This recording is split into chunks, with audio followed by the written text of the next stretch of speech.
చంద్రబాబు ప్రజలకు వెన్నుపోటు పొడిచారని మండిపడ్డారు వైఎస్ఆర్సీపీ ఎమ్మెల్యే తాటిపర్తి చంద్రశేఖర్. ఎన్నికలకు ముందు చంద్రబాబు 143 హామీలు ఇచ్చారని, హామీల అమలు చేయలేక జగన్ దూషించడమే పనిగా పెట్టుకున్నారని మండిపడ్డారు. రాష్ట్రంలో దళితులకు రక్షణ లేదన్నారు. దళితులను కొడితే హోంమంత్రి కేర్లెస్ గా మాట్లాడుతున్నారని ఆగ్రహాన్ని వ్యక్తం చేశారు. కూటమి ఏడాది పాలనపై విసుగు చెందిన ప్రజలు వెన్నుపోటు దినం రోజు లక్షలాదిగా రోడ్లపైకి వచ్చారని గుర్తు చేశారు ఎమ్మెల్యే చంద్రశేఖర్.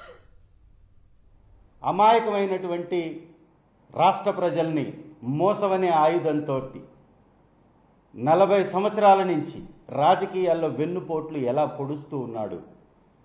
కళ్ళకు కట్టినట్టుగా ఒక్క సంవత్సరం కాలంలో ప్రజలు చంద్రబాబు నాయుడు గారి కూటమి పరిపాలనకి వ్యతిరేకంగా వారి కళ్ళకు కట్టినట్టుగా పెద్ద ఎత్తున తరలి వచ్చి నిన్న 4వ తారీఖు రోజున వారి యొక్క నిరసనను వ్యక్తం చేశారు ప్రభుత్వానికి వ్యతిరేకంగా.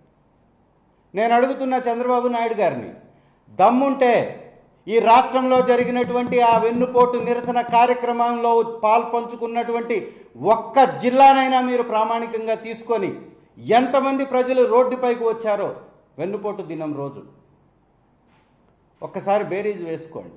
మీరు కూడా మొన్న ఈ మధ్యకాలంలో అధికార మదంతో, అధికారం ఉందనేటటువంటి గర్వంతో కావాలని కడపలో మహానాడు నిర్వహించారు. జనాలు లేక చీత్కరించుకుంటూ తిట్టుకుంటూ జనాలు మీరు ప్రసంగిస్తుండగానే పారిపోయినటువంటి పరిస్థితి ఒకవైపు కనపడితే, ఈ రాష్ట్రంలో ఉన్నటువంటి మీ అధికారాన్ని ఉపయోగించి ఈ రాష్ట్రంలో ఉన్నటువంటి మంత్రులని, అధికార యంత్రాంగాన్ని, తెలుగుదేశం నాయకుల్ని కుప్పలు తెప్పలుగా కమిటీలు వేసి మీరు తరలిస్తే అక్కడికి వచ్చినటువంటి జనం నామమాత్రం కూడా లేరు మీ మహానాడులో.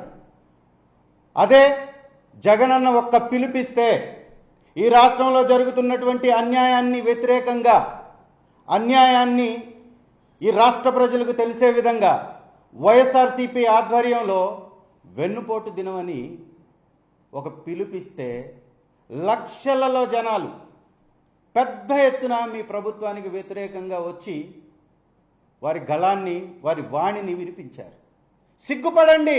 సంవత్సరం రోజుల్లో ఇంత పెద్ద వ్యతిరేకత, దిగజారిన రాజకీయాన్ని ఈ రాష్ట్రానికి పరిచయం చేస్తూ తనకి మంత్రిగా ఉన్నటువంటి వ్యక్తిని తెలుగుదేశం పార్టీ కార్యాలయంలో ఆనం రామనారాయణ రెడ్డి గారిని కూర్చొని పెట్టుకొని దిగజారినటువంటి మాటలు, ఒక సామాన్యమైనటువంటి విలువలు కలిగినటువంటి వ్యక్తి కూడా, ఒక అవగాహన లేని వ్యక్తి కూడా మాట్లాడలేనటువంటి భాషతో